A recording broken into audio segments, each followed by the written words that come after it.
नमस्कार प्यारे साथियों, आप सभी का स्वागत है। बात करेंगे एमपीपीएससी प्रीलिम्स यानी प्रारंभिक परीक्षा की रणनीति के बारे में। बहुत कम दिन आपके एग्जाम को लेकर बचे हुए हैं और अगर आप मेरे मुंह से ये सुनना चाहते हैं कि सर आप ये बता दीजिए कि इतने दिन में हम तैयारी कर सकते हैं या नहीं, तो अगर आप बिगिनर्स हैं, आज से ही तैयारी शुरू करेंगे, आपकी बिल्कुल भी तैयारी नहीं है, तो फिर आप छोड़ दीजिए, आपसे प्रीलिम्स नहीं निकलेगा। सिलेबस बहुत बड़ा होता है, कई चीजों को डीपली पढ़ना पड़ता है, तो ये जो प्रीलिम्स है आप इसे हलवा समझ के ना चले। कई लाखों लोगों में से कई चुनिंदा लोगों तक आपको पहुंचना है और उसके लिए बड़ी मेहनत लगती है, कई रातें जगना पड़ती है। तो बिल्कुल अगर आप आज से तैयारी करने की सोच रहे हैं तो बिल्कुल गलत सोच रहे हैं। आपसे प्रीलिम्स नहीं निकल पाएगा और हो सकता है मैं आपका हौसला बढ़ाने के लिए, मोटिवेशन के लिए कह दूं, लेकिन इससे कुछ होना जाना है नहीं। एग्जाम में आप डिमोटिवेट हो जाएंगे। तो बेहतर यह है कि इतनी सी बात समझ लीजिए, अभी तक आपने तैयारी नहीं की है प्रीलिम्स की, अब तैयारी करना चाहते हैं तो मुश्किल है। लेकिन अगर आपकी अच्छी तैयारी है, कुछ परसेंट तक तैयारी हो चुकी है, तो संभावना है कि आप प्रीलिम्स से निकाल सकते हैं, कुछ बातों का अगर आप ध्यान रखें। बेसिकली बात क्या करेंगे, 3 विशेष बातों को हम चर्चा करेंगे कि आपको क्या क्या करना है अभी ये जो बचे हुए दिन हैं इसमें। मैं ये कहने नहीं आया हूं कि सिलेबस को कैसे कंप्लीट करना है, वो आप भली बातें जानते हैं कि सिलेबस आपकी रणनीति अलग रही होगी। मैं सिर्फ ये बताने आया हूं कि आपके जो मार्क्स हैं उनमें 5 से 10 नंबर आप कैसे बढ़ा सकते हैं, इसके ऊपर थोड़ी सी हम चर्चा करेंगे। सबसे पहली बात तो ये कि प्रीलिम्स में अब आपको 3 काम करना है। पहला काम तो ये कि रिवीजन,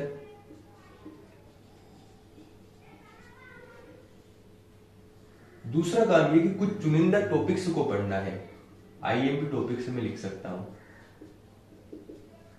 और तीसरा काम है टेस्ट सीरीज, है ना। कोई विशेष टेस्ट सीरीज उठा लीजिए और उसे लगाइए। और ये नहीं देखना है कि यार टेस्ट में कितने नंबर आ रहे हैं, चाहे 40 आ रहे हैं चाहे 50 आ रहे हैं, हमें उससे मतलब नहीं। हमें ये देखना है जो पर्टिकुलर एरिया जहां पर बार बार क्वेश्चन गलत हो रहे हैं उसका आकलन करना है, उसका एनालाइज करना है, उसके बाद वहां से क्वेश्चन को समझते हुए आगे बढ़ना है। तो पहली बात तो ये कि ये आपके की पॉइंट है जिन्हें आपको ध्यान रखना है तैयारी के दौरान। और इन दिनों में अगर आप इन 3 चीजों पर ध्यान रखते हैं तो अगर आपके अभी जो मार्क्स आ रहे हैं वहां पर 5 से 10 यहां तक कि 15 मार्क्स आप बढ़ा सकते हैं, इन पर विशेष रूप से ध्यान देकर। तो तीनों पर एक एक बार हम चर्चा करते हैं। देखिए, अभी आपने जो तैयारी की है नोटिफिकेशन के बाद, उन नोटिफिकेशन से पहले को लेकर बहुत सारी चीजें आपने पढ़ रखी होगी। कई सारी चीजों को पढ़ने के बाद अगर आप सोचते हैं कि यार दिन का 90% अगर हम नया पढ़ने पर अब देते हैं तो ये आपकी मूर्खता हो सकती है। क्यों? क्योंकि रिवीजन ही वो चीज है जो आपको एग्जाम में सफलता दिला सकती है।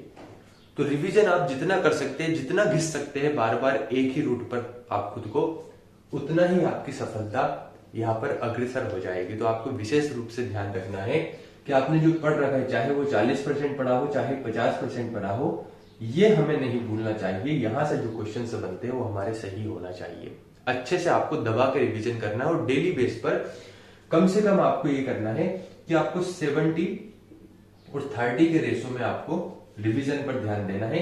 70%, यहां तक 70% में तो वो सभी चीजें आ जाएगी, उसमें कुछ नया पढ़ना हो जाएगा, टेस्ट सीरीज हो जाएगी।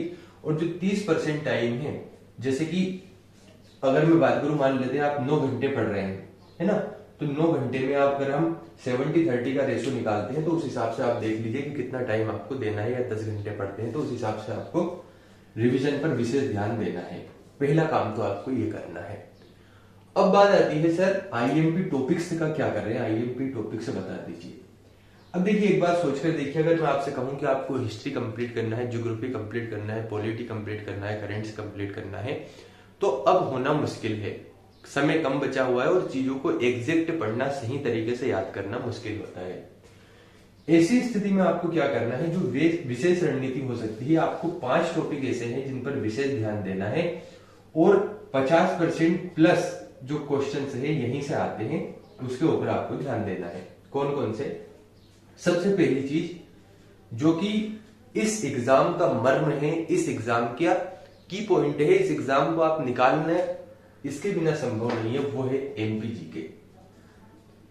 जितना अच्छा आप एमपीजी के कर जाते हैं, और विगत जो एग्जाम्स हुए हैं प्रीलिम्स को लेकर, जो प्रारंभिक परीक्षा को लेकर एग्जाम्स हुए हैं ना, उन एग्जाम्स को आप देखिए, एमपीजी के से जो प्रश्न आए हैं वो प्रश्न अब डायरेक्ट नहीं पूछे जाते, कुछ क्वेश्चन से है कि भोपाल गैस त्रासदी कब हुई, आपको फैक्ट मिल जाएगा।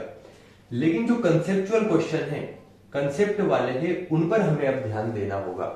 अभी आपने एक एग्जाम जो आपका 2020 या 2021 में प्रश्न आया हुआ था, जो था आपका जलवायु से संबंधित, तो वो कंसेप्ट वाइज था। अगर आपने कंसेप्ट आपके क्लियर कर रखे हैं एमपीजीके में, तो आप उसे सही कर पाएंगे। तो एमपीजीके आपके 30 से 35 क्वेश्चन को रिप्रेजेंट करता है, उसका प्रतिनिधित्व करता है, तो कहीं ना कहीं एमपीजीके हमारे एग्जाम के लिए महत्वपूर्ण हो जाता है। इसके बाद आता है यूनिट 9 और यूनिट 10, सूचना संचार प्रौद्योगिकी और आयोग। यहां से भी 10-10 प्रश्न बनने की संभावना होती है, जो कि 50 अंकों को यहाँ पर रिप्रेजेंट कर सकता है, प्रतिनिधित्व करता है पूरे सिलेबस में। ये छोटा सा सिलेबस है, 50 नंबर यहाँ पर आपके सेफ मानकर चल सकते हैं। अब आपको क्या करना है, करेंट अफेयर्स पर ध्यान देना है।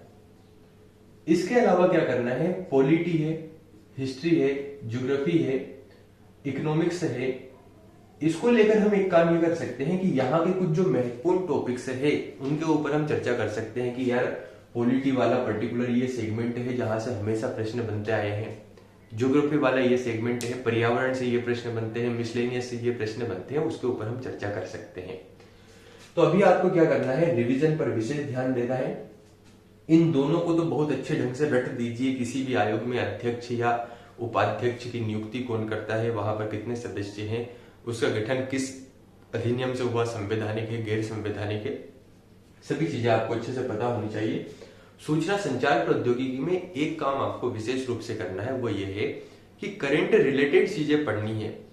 अगर कुछ नया उसमें हुआ है, रोबोटिक्स के क्षेत्र में कुछ नया हुआ है तो उसका ध्यान रखना है, कुछ और चीजें घटित हुई है तो उस पर हमें ध्यान देना है। तो एमपीजीके यूनिट 9 यूनिट 10 ये आपको करना है।